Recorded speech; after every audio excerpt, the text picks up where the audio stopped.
Hey everybody, I'm Billy Koch. I'm the founder and managing partner of the Little Red Feather Racing Club, and I am substituting today with Frank's Best Bets. We're calling it Sunday's Best Bets today. Frank Scatoni is not feeling well. He's a little under the weather. We're wishing him all the best and get well soon, Frank.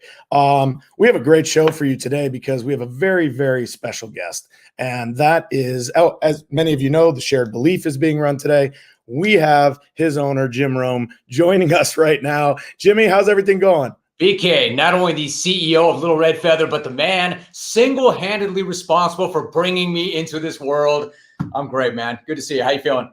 I'm feeling good. I have the Delmar voice. You know, that's I got Sunday you. Delmar after screaming all weekend. But we're having a great meet. We're having a lot of fun. I know you've been down here. I saw Janet the other day. So real quick, before we get into, we're going to do the pick four. We're going to talk about Share Belief. We're going to talk about Rock Your World versus Medina Spirit. But explain to people why Delmar is so magical. I mean, Delmar is the most amazing place. I also want to make the point that I'm one of the directors, and I point this out because we had a meeting. That was one of the reasons why I was down. And Craig Dato, our guy, I hit him up. I'm like, hey, so when am I going to meet you for the meeting? He said, just come to the director's room, come to the executive offices. I'm like, remind me again where that is. And he didn't say, hey, yo, dude, you've been there before. His exact words to me were, and I quote, "You are the worst director ever." I said, yeah, I am. Yeah, I am exactly guilty. But in terms of Delmar, Bill, you know this, like the way you and I came together, I would come down to Delmar once or twice a summer and just have a great time, have a few pops, bet a few horses. And you were the one who said, no, there's more to this. You should buy in. But I'm a West Coast guy. This is the best track on the best coast. So you want to be a part of Delmar. Nothing against Saratoga. Santa Anita is a great race place, but pretty much everything starts and ends at Delmar when it comes to West Coast racing.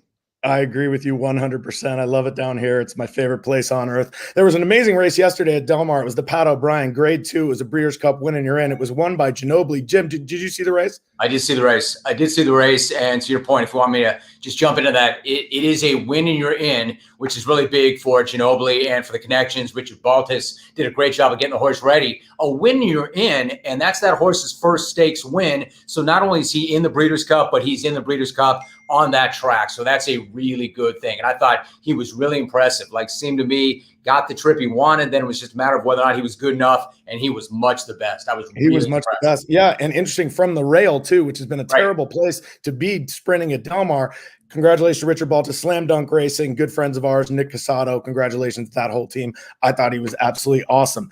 But today they're going to run the Shared Belief. And I know just saying his name means a lot. And before we go into the race, just tell us a little bit about your personal connection with Shared Belief. You know, I appreciate that, Billy. Shared Belief was, horse people understand this. And when I try and do my daily show and I talk to the stick and ball crowd, they will never understand this. You know, the horse himself, I've done this for a number of years. He literally was one of the most amazing athletes I've ever been around. Not one of the best equine athletes. I'm telling you, one of the best athletes I've ever been around. And I would just try and justify that by saying, the horse did everything. Like, he won from 6.5 furlongs all the way to 1.25 miles and big races. Like, he won a grade 1 sprinting. He won a grade 1 going the distance. He ran over synthetic. He ran over the dirt. If we put him on the grass, I know he would have torn it up. You know, I think back to the horse. His mind was incredible. And like all the great ones, he knew he was different. He knew he was special. That just was a really, really different breed of athlete. So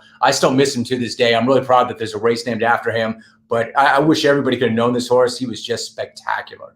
Yeah, at your home track too of Delmar today, they'll run the Shared Belief. It's an interesting race because you have Medina Spirit, who is, I guess, still the Kentucky Derby winner, and Rock Your World, who beat Medina Spirit in the prep, the Santa Anita Derby.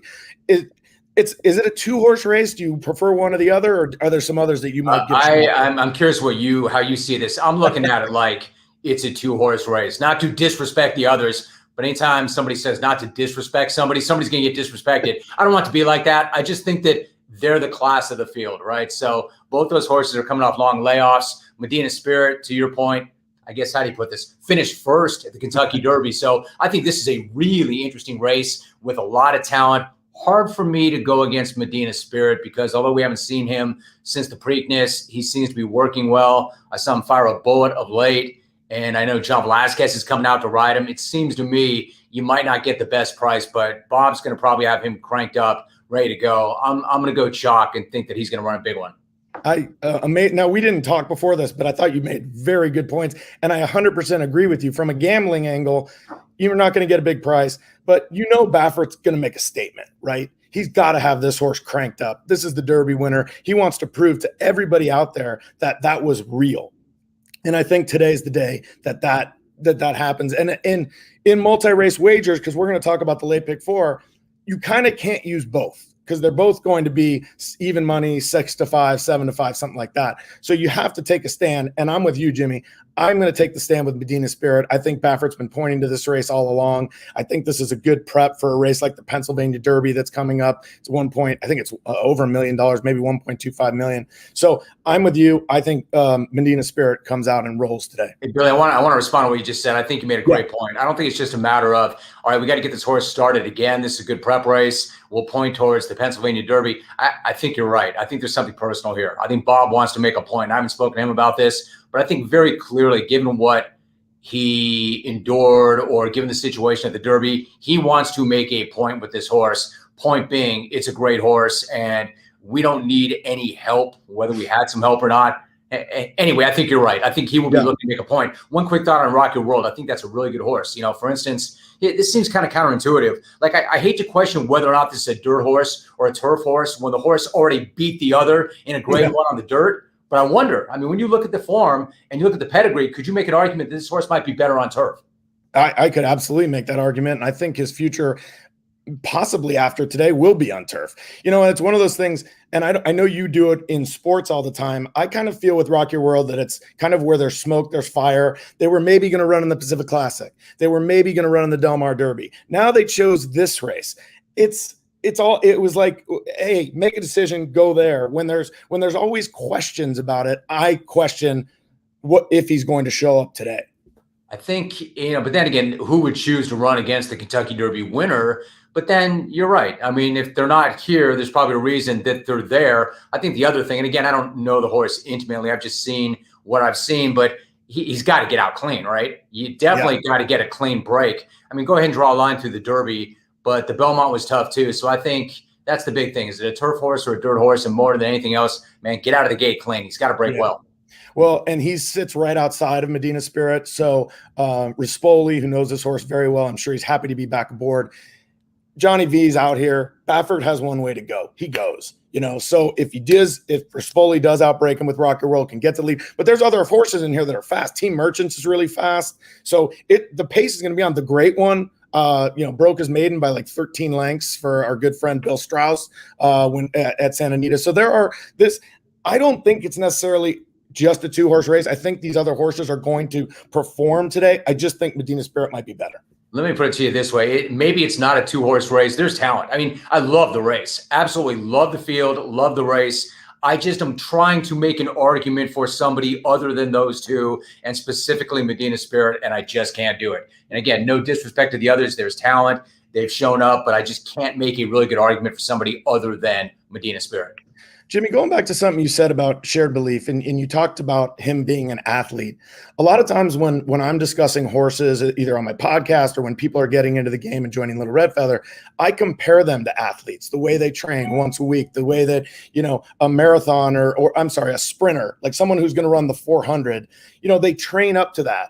And I use that a lot in comparisons. Do you agree with that? That they are athletes? 100%. 100%. And again, the stick and ball crowd will never understand this, but they are absolutely athletes in the way they carry themselves, in the way they work, in the way they like the job or not, in the way they take it personally or not. I'm telling you, you go around, you've been around the best. You spend any time like Zenyatta, you're going to tell me that big gal was not an athlete? I'm telling you, shared belief took everything personally. When I first met that horse, we had bought him as a gelding after he broke his maiden at Golden Gate, and Jerry Hohendorfer brought him down to Southern California. And I went to meet the horse, and the rap against him used to be like, well, he ain't much to look at. He's not that big.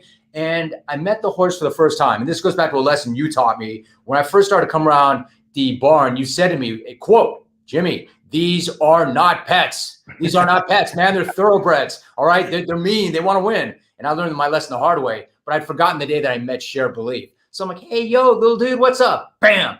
Dude, he bit right through my jacket.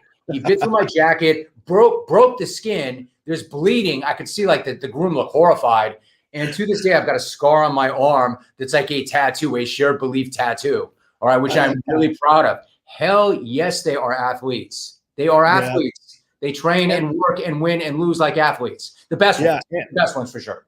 I like what you said about the best ones too, because you can go back there and you can meet them and you can see them. They have a presence and that class. And that's what's different. When you see the good ones, when you watch them in the paddock, they don't wash out. When they come in and like, I remember watching Shared Belief. You're right. He wasn't a big one, a big horse, but you know what? He had so much heart. Dude. And he had so much ability, but you see it. You see that class when they walk into the paddock. He's kind of like, I know everybody's here to look at me. 100%. You nailed it. That's exactly what that is. They know. The real ones know. They know they're different. They know they're special. And let me tell you, that horse didn't know that he was under 16 hands. You know, like that, some of those like smaller athletes that play bigger than they are. That dude walked around like he was 17 hands, and I'd watch him in the paddock, and I would see him intimidate other horses. Man, he knew. He knew. Who would you compare him to? What professional athlete would you compare? That's the thing. I knew you would ask me that, and I think about didn't plan that. No, I didn't plan that. I think about it all the time. I don't have a good answer for it. Now, here's why. Because you don't look at a horse like that and see, hey, man, that's LeBron. Because he wasn't a monster like that. He was a smallish, super explosive, athletic athlete. And Mike Smith used to tell me the story. Mike's like, the second I got on that horse, I knew, because he had amazing balance. All right. So like all great athletes, amazing balance, amazing athleticism. When everybody else would hit the wall, he had another gear. You know, if you're saying to me like, well, okay, great. But who's the one athlete? I can't think of an undersized athlete that dominates their sport the way he did. Because Share Belief, I don't think people remember this. For a time, he was the top-ranked thoroughbred in the world. Literally. #1 ranked thoroughbred in the world. So imagine an athlete who's like, I don't know, 5'11", either in the NFL or NBA, being the best at it. And had he not died when he died so prematurely, I'd argue would go down as one of the best ever. So I don't really have an athlete to compare him to. I don't think there's a good comparison because he was that good at that size.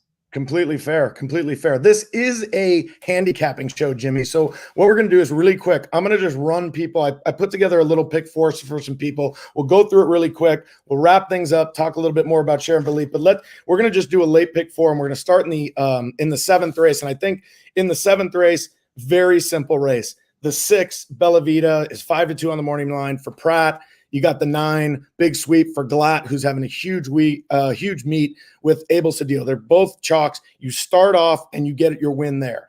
Then you spread in the 8th. In fact, I wouldn't even mind if you use all here. I wrote down 1, 2, 5, 7, 8, 9, 10. We have a filly in here named Big Stretch. She's 8-1 on the morning line for D'Amato. We get Joe Bravo today.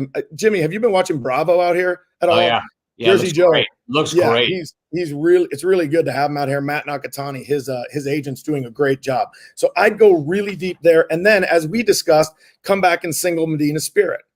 Because we use the favorites in the first leg, we can't necessarily use Medina Spirit and Rock Your World here. So if you're listening, I would single Medina Spirit, try to get your price in that 8th race where it's really wide open. And then in the last race, to me, there's 4 horses. The 2, Crash Corrigan, he's an 0-for-8 lifetime maiden, but Steve Miotti's having a big meet. And Nick Alexander's been unbelievable, especially in these grass sprints, these Calbreds. These are maidens. We have a first-time starter named Soto Capo. Phil went to Pratt. If Phil goes to Pratt, you know he's serious. I would use him. I would also use the 9, Torrid Tommy. You think that's Tommy? Is it Tommy Brady? Do we think? I don't know. But Victor Garcia, huge workout report for Torrid Tommy, the 9, and then use Big Summer, a filly against the boys. She ran really well as the favorite last time. So if you just do that, if you go 6, 9, 1, 2, 5, 7, 9, 10, 2 with 2, 6, 9, 10. It's a $56 ticket for $1. You can bet it half for 50 cents, or you can bet it as many times as you want. Try to hit this thing and really bang it. I'll tell you what, I don't know what yours, the 6 goes off at, but with Phil and Pratt, it's 5-1. Man, I see a lot of value there. I like that. He can run a little bit. Yeah. And it's interesting because he's working. He's working really good. He had, he's debuting late in his 3-year-old year. He had just little baby issues all the way along the way. We always knew he was talented. And interestingly enough, he is the laziest horse around the barn when he jogs, when he gallops. But the second he breezes, he goes. So I don't know who he could compare him to athletically. It's one of these guys. Practice. Practice like he doesn't practice. What practice? Yeah, I mean, exactly. It's funny, Billy, really quickly. Like Phil, I don't know if Phil's going to appreciate me giving him up like this, but you know how trainers are, right? Remember when you and I were doing some business with Mike Mitchell and Phil was still an assistant? Phil was great, man. I loved him. Yeah. He had Gallatin's run. He loved Gallatin, and I had a good connection. After we bought into Shared Belief, and and Phil, I don't want to give you up, but he is such a good dude. He texted me when trainers don't do that. They don't do that. He was still an assistant. He goes, dude, that horse is a freak. That horse is a freak. So just back to Shared Belief really quickly. When others that you're going up against are tipping their hat like that, he's something special. No, we talked before we went on, and I actually had a couple just notes written down, and I say this on my podcast all the time.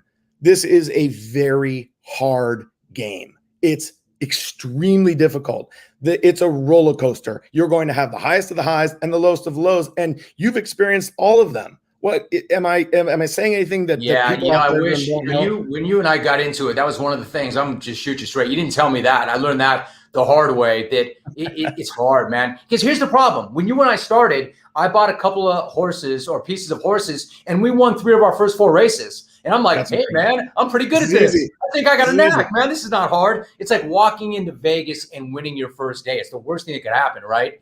So the fact of the matter is, I love the game. I love the sport. What I love most of all is the animal. I love the animal, but I'm here to tell you, in my entire life on this planet, into my 5th decade, some of the highest highs I've ever experienced have been around this game. But I'm telling you also, some of the saddest moments of my entire life, and I'm not a sad guy, but some of the saddest moments of my entire life have been around the game. The highs and lows are unlike anything I've ever seen in any walk of life. Couldn't have said it better myself. One last question before we let you go and we wrap this up, and thank everybody for doing this today. As a media person, and you see everything that's going on with horse racing in the last couple of years, we've had some rough times and a rough go of it. What can we do as an industry to attract new bettors and attract new fans and have kind of, the media, honestly, they want to report all the negatives and the negatives. You rarely see a lot of the positives come out. What can we do? What should we be doing, Jimmy? Isn't this the question that comes up and has always come up? Our son, Jake, who is now a junior at the University of Wisconsin, Madison, had an internship there. And so we would talk about that. Like, how do you get younger people to the track? One, just get them to the track, because the experience is so amazing, right? There's more than just the race itself. I think part of the challenge with horse racing is, well, number one, the obvious thing, right? The issues that you have. There's a good picture. Hey, good looking boy. Yeah, look good there, buddy. The guy in the middle is the best looking, though. You look thin all the time. How are you staying so thin? Just pushing back on Father Time, dude. You know this. It's undefeated. It kicks everybody's ass. So I'm just trying to push back as hard as I can right now.